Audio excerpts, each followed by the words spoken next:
تو میں ان کو چیلنج دیتا ہوں کہ اس بار آپ ٹینک بھی لے کے آئیں, F-16 بھی لے کے آئیں, ہم ڈی چوک بھی پہنچیں گے اور اپنا وزیر اعظم کو اڈیالے سے رہا کر کے وزیر اعظم کی تخت پر بھی بیٹھائیں گے. ہم لڑیں گے اس بار یہ جنگ. اب وہ گڈی گڈی کھیل ختم ہوا جناب اسپیکر. ذہن میں یہ چیز بیٹھا لے کہ یہ کال فائنل کال ہوگی اور انشاءاللہ لاکھوں لوگ جو ہے وہ KPK سے ڈی چوک, اسلام آباد یا اڈیالہ موو کریں گے. اور پھر وہ شخص اٹھ کے بانی PTI کا نام لیتا ہے, اس کے منہ سے بھی بانی PTI کا نام لینا اچھا نہیں لگتا. یہ وہ بندہ ہے جس کو عمران خان نے اپنے گھر میں گھس کے مارا ہے. ان کی اوقات کونسلر بننے کی ہے نہیں. ان کی پارٹی جو ہے وہ اسٹیبلشمنٹ کی گود میں بیٹھے. اس فلور سے ان کو وان کر رہا ہوں کہ آپ کو قوم جس نام سے یاد کرتی ہے, ہم سب جو یہاں پہ آئے ہیں صرف اور صرف عمران خان کی وجہ سے آئے ہیں. نہ میرا کوئی ذاتی ووٹ ہے یا نہ یہاں پہ بیٹھے 93 لوگوں کا کوئی ذاتی ووٹ ہے. اب پارٹی لیڈرشپ کو بھی یہ پیغام اس فلور سے دے رہا ہوں کہ آپ فائنل کال کریں, پار یا پار ہو اس بار. کیونکہ ورکر یہ چاہ رہا ہے کہ ہمیں انہوں نے ووٹ خان صاحب کی رہائی کے لیے دیا تھا. اس دن جب خان صاحب سے کوئی ملاقات نہیں ہو رہی تھی اور اس فلور پہ بل پاس ہو رہے تھے تو وہ کسی کو بھی پسند نہیں آ رہے تھے. میں نے فلور مانگا, مجھے نہیں دیا گیا. خان صاحب سے کوئی بھی چیز زیادہ اہمیت ہے نہیں کسی چیز کی. وہ جی ہمارے چیئرمین صاحب انتہائی مؤدب, انتہائی احترام کے ساتھ وہ پریس کانفرنس کرتے ہیں کہ جی 5 دن سے سیل کی بجلی بند ہے, کسی سے ملنے نہیں دیا جا رہا. وہ یہ پیغام تو دے دیتے ہیں پر یہ نہیں کہتے کہ ہم نے آگے کیا کرنا ہے, کہ اس بار کی جو کال ہوگی وہ فائنل کال ہوگی. آپ نے جب بھی کال دینی ہے ذہن میں یہ چیز بیٹھا لے کہ یہ کال فائنل کال ہوگی اور انشاءاللہ لاکھوں لوگ جو ہے وہ KPK سے ڈی چوک, اسلام آباد یا اڈیالہ موو کریں گے. ہم عمران خان کے ساتھ اور پاکستان لازم الملزوم ہو چکے ہیں. ان کی رہائی کے بغیر نہ اس ملک میں استحکام آ سکتا ہے, نہ ترقی ہو سکتی ہے, نہ امن آ سکتا ہے. کیونکہ استحکام اور ترقی کی چابی اڈیالہ کے بند قیدی کی جیب میں پڑی ہے. پیغام یہ دیا جا رہا ہے کہ اس ملک میں نہ عدالتیں آزاد ہیں, اس ملک میں نہ یہ ملک قانون اور آئین کے مطابق چلے گا. ملک اگر چلے گا تو ان ریاستی اداروں کے مشران کی مرضی سے چلے گا جس کی جنگ ہم لڑ رہے ہیں, سول سپریمیسی کے. ہم قانون اور آئین کے مطابق چلنا چاہتے ہیں. ہمیں نہ مجبور کیا جائے کہ ہم وہ راستہ اپنا لے جو راستہ جنگ کی طرف جاتا ہو. یہ جنگ ہماری اوپر مسلط کرنے کی کوشش کی جا رہی ہے. اگر یہ جنگ ہماری اوپر مسلط کریں گے تو ہم جنگ لڑیں گے. اس بار ہم لڑیں گے اس بار یہ جنگ.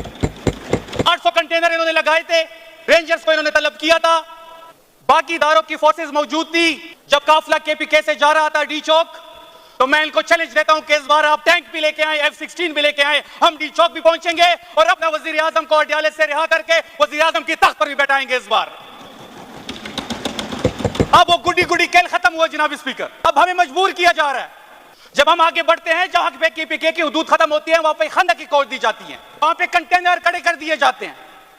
اور اس دن سے ڈریں کہ جب ہم اپنے ایریا میں خندق کی کوڑ کنٹینر کھڑی کرے اور ہم آپ کو کہیں کہ آپ ادھر نہیں آنا, اس دن سے ڈریں.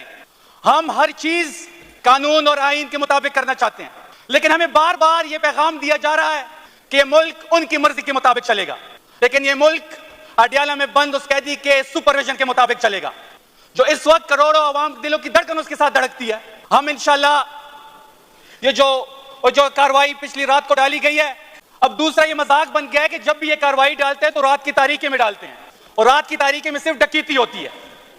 ہماری گورنمنٹ ختم کی گئی 9 اپریل کی رات کو, رات کی تاریکی میں ختم کی گئی. جو بھی کاروائی انہوں نے ڈالنی ہوتی ہے رات کی تاریکی میں ڈالتے ہیں. 20ویں امینڈمنٹ ہوئی, اس ملک کے پہ جمہوریت پہ شب و خون مارا گیا. آپ پوری دنیا کی تاریخ اٹھائیں جناب اسپیکر. ملک میں ایسا ہوتا ہے کہ کسی ملک کی بھی جوڈیشری وہاں کی حکومت منتخب کرے گی. مطلب یہ بات تو ایسی ہوئی بڑی سادہ سی کہ میں کیس کرتا ہوں, مجھ پہ پرچہ کاٹ دیا جاتا ہے, جب مجھے پولیس گرفتار لے جاتی ہے گرفتار کر کے, اور میں پھر اپنے مرضی کا SHO لگاتا ہوں اس انویسٹیگیشن کے لیے.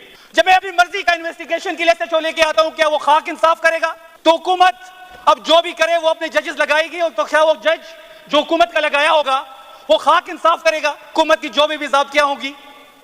اور 26ویں امینڈمنٹ میں مجھے بڑی افسوس کے ساتھ یہ بات کہنی پڑ رہی ہے کہ سینٹ میں ایک بندہ اٹھتا ہے جس نے صرف سینٹ کی سیٹ کے لیے اپنی ڈومیسائل چینج کیا, اور اس کی ایک لیگیسی تھی 100 سالہ, باچا خان کی ایک لیگیسی تھی, لیڈر تھے, ہم سب مانتے ہیں. اس نے اپنے آباء و اجداد کی جو عزت تھی وہ خاک میں ملا دی.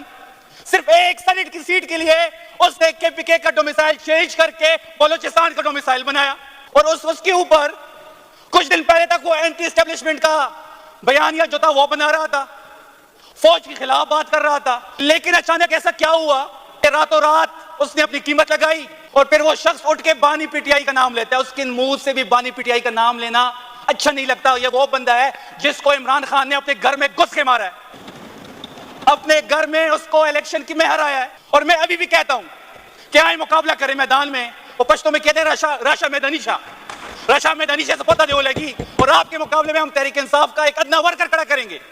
آپ کی اوقات کونسلر بننے کی ہے نہیں. آپ نے ڈومیسائل چینج کر کے بلوچستان سے سینیٹر بنے. جس نے بنایا سب کو پتا.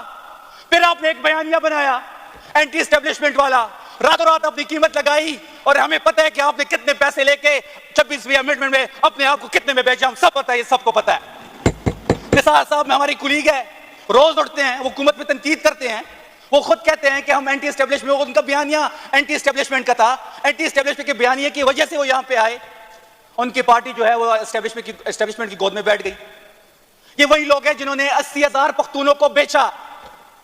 80,000 ہماری شہادتیں ان لوگوں کی وجہ سے ہوئی. ان کے والد اسفندیار ولی صاحب کھڑے ہوتے تھے اور وہ یہ کہتے تھے کہ وہ نیشنل ایکشن پلان کو بھی سپورٹ کرتا ہوں, اور جو ملٹری آپریشن پختونوں پہ ہو رہا ہے میں اس کو بھی سپورٹ کرتا ہوں. ان کی وجہ سے ہم نے 80,000 شہادتیں دی. پختونوں کا خون انہوں نے بیچا, اپنے بزنس امپائر کھڑے کیے پختونوں کی خون پہ. آج یہ پختونوں کی لیڈر بنے ہوئے ہیں. میں اس فلور سے ان کو وان کر رہا ہوں کہ آپ کو قوم جس نام سے یاد کرتی ہے ہم وہ نام نہیں لیں گے. ہماری تربیت ایسی نہیں ہوئی.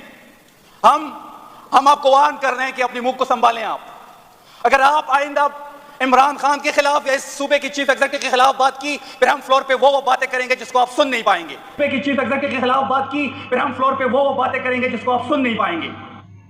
عمران خان کا سپاہی جی کے پی کے اسمبلی میں بہت پہلے بھی انہوں نے بہت جوشیلی تقریریں کی. اس مرتبہ پہ تو انہوں نے انتہا کر دی, اور یہ وہاں پہ ڈی چوک میں دوبارہ آنے کا جیسا وہ جذبات کا اظہار کر رہے ہیں کہ اس مرتبہ عمران خان کو لا کے ہم نے تخت پہ بٹھانا ہے, وزیر اعظم بنانا ہے, ہمیں نہیں آپ روک سکتے. یہ کیا خندقیں کھود دیتے ہیں, سڑکیں توڑ دیتے ہیں. اس مرتبہ جو مرضی کر لیں, جب ہم آئیں گے تو پھر آئیں گے. لیکن ان کو اپنے اس وزیر اعلیٰ کا بھی گریبان پکڑنا چاہیے جو ایک بنی بنائی گیم اتنا پیک پہ پہنچایا ہوا, ڈو اینڈ ڈائی کا پروگرام عمران خان کا, کہ احتجاج جاری رکھنا ہے, اسے بند نہیں کرنا ہے. چاہے عمران خان بھی کہہ دے تو وہ کیوں بند کر کے 12 اضلاع پھلانگتا ہوا واپس آیا, وہاں پہ بھی انہیں بات کرنی چاہیے. باقی باتیں ان کی بالکل درست ہیں کہ جو حقوق ہیں جو صوبوں کے وہ ان کو ملنے چاہیے. ان کو پاکستانی نیشنل تسلیم کیا جانا ہے, ان کے بھی حقوق اتنے ہی ہونے چاہیے. احتجاج کا اور بنیادی حقوق تمام کی ذمہ داری ہے. پھر انہوں نے فیصل واڈا اور جو احمد ولی خان صاحب کے سلسلے میں جو باتیں کی تھی اس کا بھی انہوں نے مدلل اور بھرپور جواب دیا, اور ایک لحاظ سے اپنے تئیں انہوں نے منہ توڑ جواب دیا کہ کسی کو کوئی جرت نہیں ہونی چاہیے کہ کسی کے سلسلے میں کوئی باتیں کرے. وہ اپنی باتیں دیکھیں جو خود کو غدار ابن غدار کہتے ہیں. ابھی وہ کیا کرتے رہے, جو ان کے بڑے کرتے رہے وہی یہ کچھ کر رہے. اسٹیبلشمنٹ کی گود میں بیٹھ کے ان کے لیے کھلم کھلا ان کی حمایت میں تقریریں کرتے رہے. یہ سوٹ نہیں کرتا ہے ایک سیاستدان کو. سیاست اگر عبادت سمجھ کے کی جاتی تو آج پاکستان یہ حالت نہ دیکھتا. جتنا بھی اس کو نقصان پہنچایا وہ ہمارے نام نہاد سیاستدانوں کو پہنچایا. در حقیقت وہ کسی سائڈ سے وہ سیاستدان تھے ہی نہیں. وہ مفاد پرست تھے, وہ بزنس مین تھے. وہ پاکستان کی بربادی اور اس کو تباہ کرنے کا ایجنڈا لے کے آئے تھا. انہوں نے کبھی ایک دن کے لیے بھی پاکستان